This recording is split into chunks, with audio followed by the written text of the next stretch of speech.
هل حلويات الدكتورة هبة قطب كان فيها حاجات ممنوعة وكانت عايزة سواق أوبر يوصلها المكان بأي طريقة، ولما قال لها إن الحلويات وقعت على الدائري قالت لازم توصلها برضه وتجيبها؟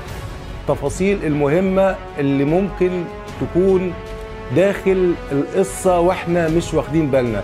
أنا هقولك على كل التفاصيل المهمة، بس تابعنا علشان في مفاجآت في الفيديو ده هتغير مسار القضية بالكامل. الصورة والحاجة واقعة، بس ما ينفعش تبعتها على الابلكيشن او التواصل بتاع الابلكيشن بتاع اوبر. لا ما فيش اللي هو التواصل. فانت كلمتها عشان تبعت لها تاكد لها. قلت لها حضرتك مش شرط ابعت لها صوره على الواتس بالحاجه اللي هي وقعت.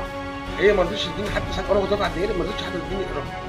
في البدايه كده الدكتوره هبه قطب اتصلت على الابلكيشن بتاع اوبر وقالت ان في يعني مشوار. هو بالمناسبه مش سواق عربيه، هو معاه سكوتر موتوسيكل يعني، لان في ناس بيختلط عليها الامور وتفكر ان هو سواق يعني على عربيه اوبر وكده، وازاي الاوردر وقع منه على الدائري.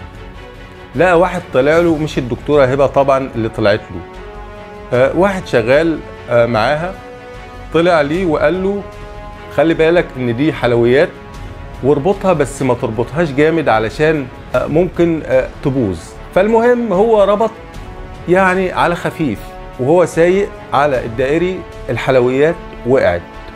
طبعا هو على الدائري في نص الدائري ما ينفعش ان هو يقف، لانه لو وقف على الدائري انتوا طبعا عارفين ايه اللي ممكن يحصل.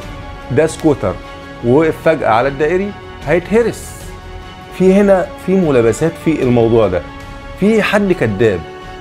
طيب انت لما اتصلت على الدكتورة هبة قطب قلت لها ان الحلويات وقعت على الدائري، ردت عليك وقالت لك انا مش مسؤولة، لازم ترجع تجيب الحلويات وتوصلها مكان ما انا عرفتك.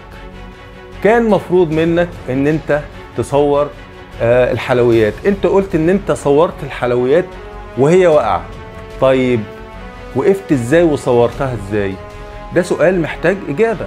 كان اولى بيك بدل ما تصورها ان انت تشيلها وتوريها لها على الطبيعة، الا اذا انت فعلا استوليت عليها. طيب هي ليها حق ان هي عايزة الاوردر بتاعها يوصل للمكان المناسب، وليها التعويض اللي هي تطلبه، لان هي صاحبة حق في المقام الاول والاخير. ما تجيش بقى تقول لي دي بخيلة، دي مش بخيلة. ده مش موضوعي ولا موضوعك ولا موضوع اي حد. النقطة التانية، انت يا محمد طالع في كل مكان، على اليوتيوب، على فيسبوك، وطالع في القنوات وعلى الصفح تتكلم. هل انت بتسعى للترند